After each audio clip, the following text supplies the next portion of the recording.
Hello everyone, this is Payal Vaja. Welcome to Pharma Desert. In this video, we will discuss about ophthalmic preparations part 1. So let's get started. First of all, introduction. In introduction, what is ophthalmic preparations? Ophthalmic preparations that are a specialized dosage form that are designed to be instilled onto external surface of eye or administered inside the eye. So ophthalmic preparation, that is a one type of specialized dosage form and that is particularly designed for two purposes. First one, that is instilled onto external surface of eye, that are called as a topical preparation. Otherwise second one, that is administered inside the eye, that are called as intraocular dosage form. So the purpose that may be therapeutic, prophylactic or palliative. So what is the purpose behind ophthalmic preparation? Which provide therapeutic effect, prophylactic action and palliative action. The most commonly employed ophthalmic dosage form that are solutions, suspension in ointment. So various ophthalmic dosage form that are available. So most commonly employed or available ophthalmic dosage form, that is in a solution form, in a suspension form or ointments form. That is about introduction of ophthalmic preparations.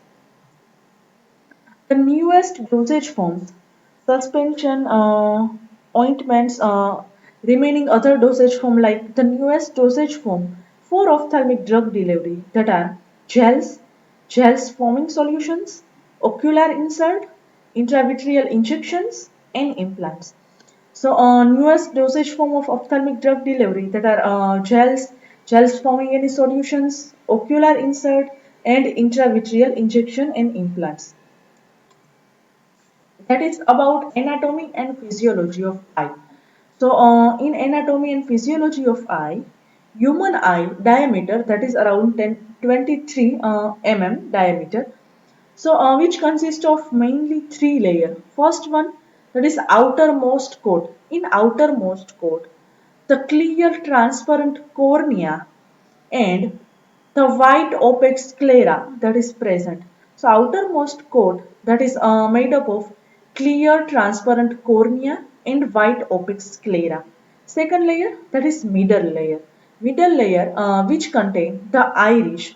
Iris, that is the anteriorly, and the choroid, that is the posteriorly, and a ciliary body at the intermediate part. So I in middle layer, first one, that is iris, that is present at anterior portion, while choroid, that is available at a posteriorly, and the ciliary body, that is available at intermediate part. And last one, that is inner layer, that is retina. So retina, which provide extension of CNS system. So eye, that are made up of mainly three layer, that is the outermost coat, second one, that is a middle layer, and third one, that is the inner layer. What about cornea, and what is the role of cornea? Cornea, that is transparent and which allow a light to enter into the eye. So cornea, that is transparent in nature and which allow light directly enter into the eye. So it is a powerful refracting surface which providing much of the eye's focusing power. So epithelium, stroma and endothelium like structure that is available in cornea. What is epithelium, stroma, endothelium structure? That is for fat water phase structure. And penetration of drug, that are depends on oil water partition coefficient. So if any drug substance that is penetrate into the patients of eye, so that is most widely depends on oil water partition coefficient. What about sclera? In sclera, the protective outer layer of eye, which is referred to as the whites of eye, and it maintains the shape of eye. So in sclera, which that is a one type of protective outer layer of eye, and that are also called as white of eye. So it maintains the shape of eye. So what is the function of sclera? That maintain the shapes of eye. What about choroid? Choroid, it is the second layer of eye and that is lies between the sclera and retina. So choroid, that is second layer of eye and that is present between the sclera as well as retina.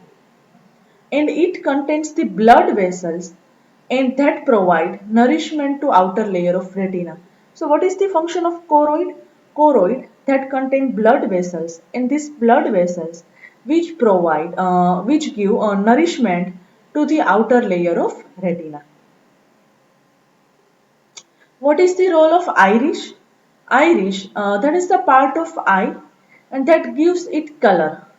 So it is a iris that is also one part of eye that directly gives color, and it consists of muscular tissue which respond to a surrounding light and which making the pupil opening in the center of iris and larger or smaller which is depending on the brightness of light.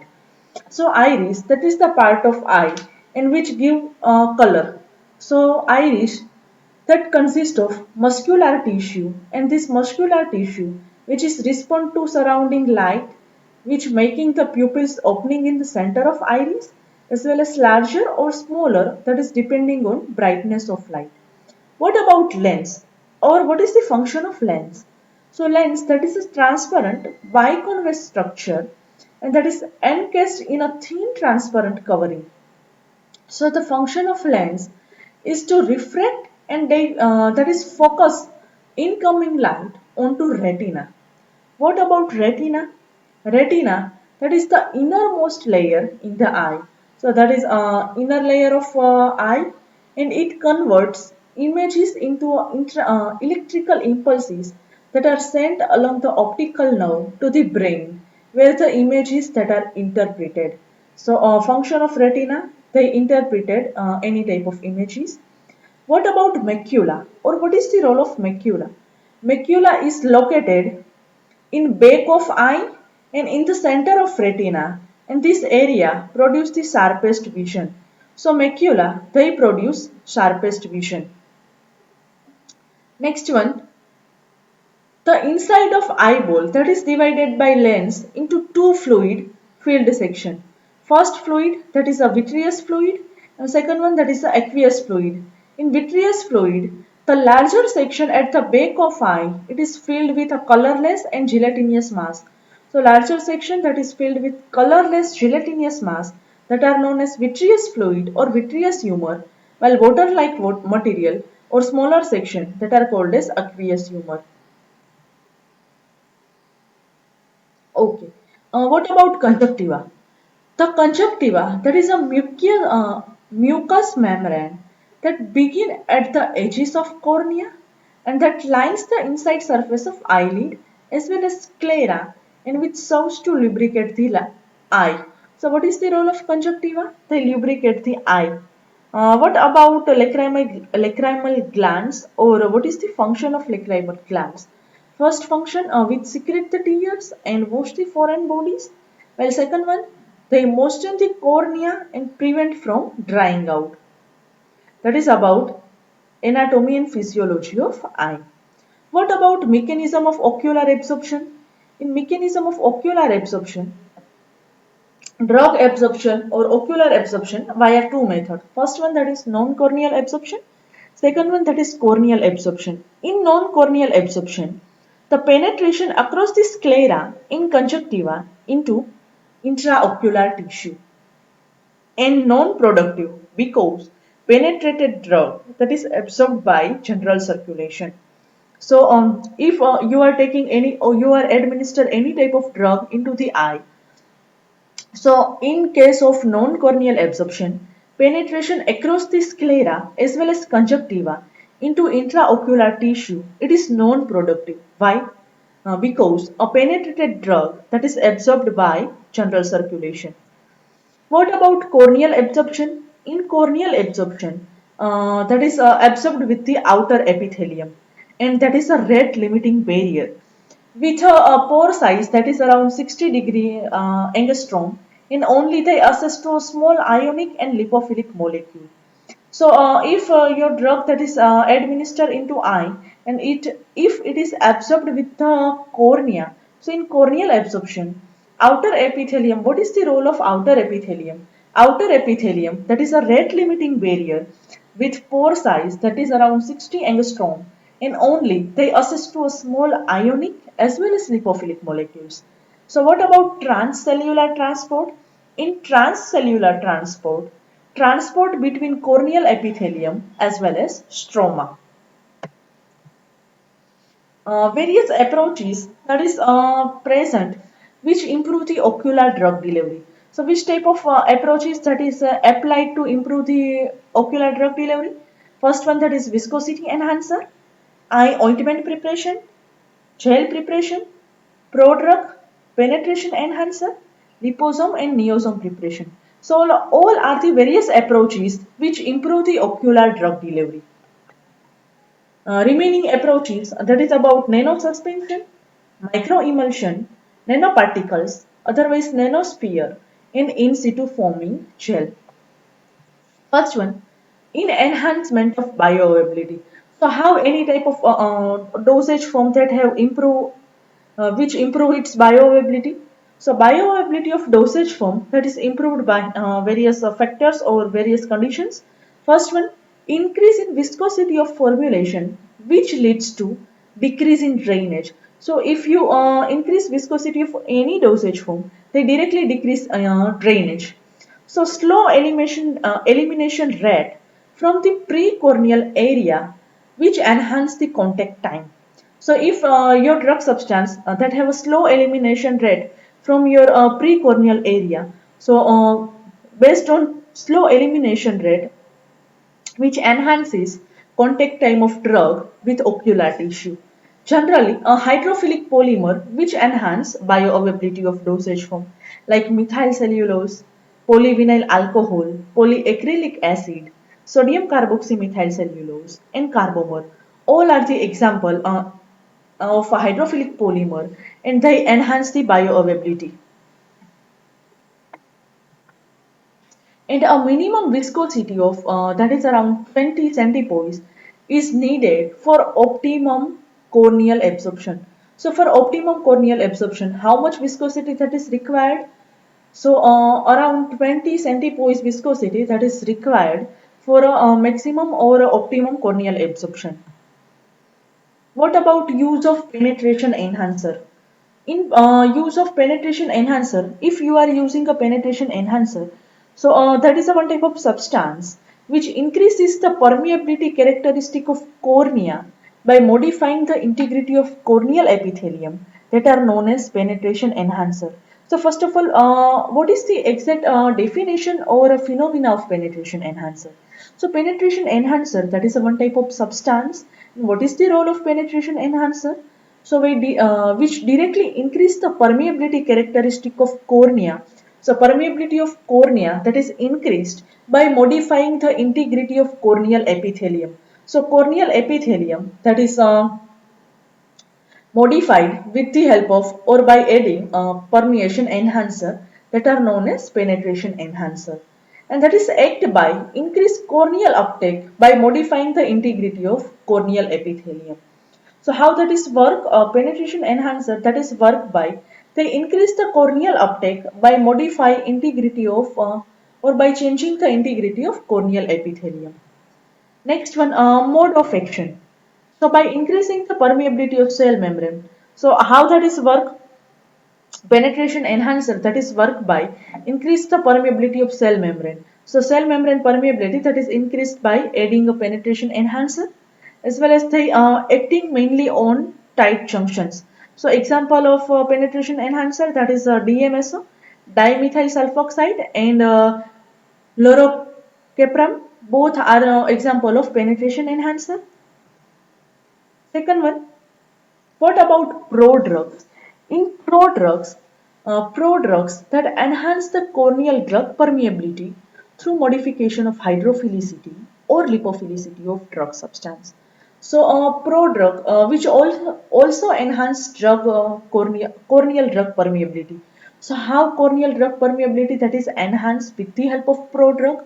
So, prodrug that modify hydrophilicity or lipophilicity of any drug substance, and the method which include the modification of chemical structure of any drug molecule which making it selective, site specific, and a safe ocular drug delivery system. So what is the role of prodrug? Prodrug which enhance drug permeability with the help of cornea by modification of hydrophilicity or lipophilicity of drug substance. So, how they modify hydrophilicity, otherwise lipophilicity of any dosage form? So, a method which include the modification of chemical structure of drug molecule. So, which making it selective, that is a site specific as well as safe ocular drug delivery system. In drug with increased penetrability through a prodrug formulation that are epinephrine, phenylephrine, timolol, and pilocarpine. All are the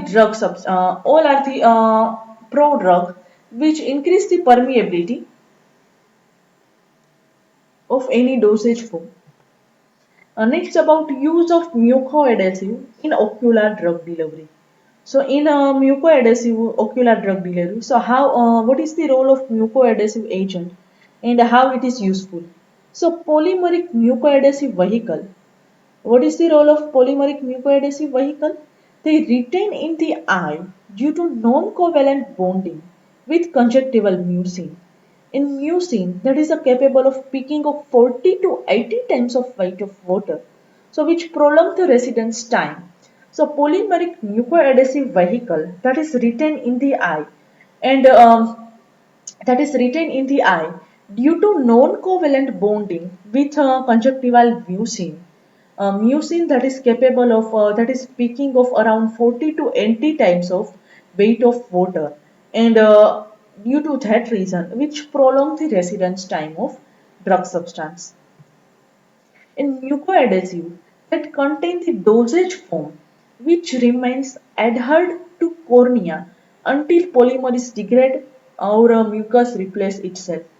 So if you are adding mucoadhesive agent in any ocular dosage form, so what is the role of mucoadhesive agent? Which remain adhere to the cornea. So they stick with the with cornea until mucoadhesive polymer that is degraded or mucus replace itself. Types of mucoadhesive polymer. First one, that is naturally occurring mucoadhesives. In naturally occurring mucoadhesives, first one examples, that is a lactin and fibronectin. Both are naturally occurring mucoadhesives. Second one, that is a synthetic mucoadhesives. Various example of synthetic mucoadhesive, that is a PVA, carbopol, carboxymethyl cellulose, cross-linked acrylic acid. So all are the example of synthetic mucoadhesive polymer. Next one, phase transition system. What is phase transition system? You are all aware about gel cell system. So that is one type of phase transition system. In phase transition system, solution that are liquid in the container and thus that can be instilled as eye drop that becomes a gel on contact with the tear fluid, in which provide a increased contact time with the possibility of improved drug absorption and increase the duration of therapeutic effect. So in phase transition system, solution that are liquid in a nature or liquid in container. So it instill as a eye drop, and if you are instilled in a liquid dosage form, that become convert or that converted into gel form. If that is contact in into or that is directly if that is contact with any tear fluid, which provide an increased contact time. So, what is the role of phase transition system? In phase transition system, liquid or a solution that is converted into gel system, so that are called as sol gel system. So, how that is occur? If eye drop that is available in liquid dosage form, but if you are aided or if you are administered into eye, so if eye drop you are administered into eye, and when eye drops that is directly contact with a tear fluid, and which provide increased contact time by converting eye drops or liquid solution into gel form, and which also improve the drug absorption as well as which increased duration of therapeutic effect. Liquid gel phase transition, that dependent delivery system that vary according to a particular polymer that is employed and their mechanism for triggering the transition to the gel phase in the eye take advantage of changes in any temperature, pH, ion sensitivity, or lysozyme upon contact with tear fluid. So, liquid gel phase transition system. So, sol gel system delivery. It is depend on particularly depend on a polymer that is employed in this dosage form as well as this mechanism, that a particular polymer's mechanism for triggering the transition to a gel phase in eye, and takes advantage of changes in any temperature, pH, ion sensitivity, or lysozyme upon contact with tear fluid. Examples of polymer which convert sol into gel system or a phase transition system. First example, that is Lutrol FC 127 and Poloxamar 407. So what is the mechanism of Lutrol FC and FC 127 and Poloxamar 407? That is which enhance the viscosity when their temperature rises to eye temperature. So they increase the viscosity, and by increasing viscosity they enhance the bioavailability of dosage form. Second one, cellulose acetate latex. Cellulose acetate phthalate latex, that mechanism that is which coagulates when its native pH, that is 4.5, and that is raised by tear fluid, that is around pH 7.4. What about Chelrit? Last example. Chelrit, which forms a clear gel in the presence of cations. So Chelrits, they form a clear gel if any cation that is available. So all are the example of polymers that are useful for phase transition system. If any query or doubts related to topic, please write your questions in comment box. Thank you.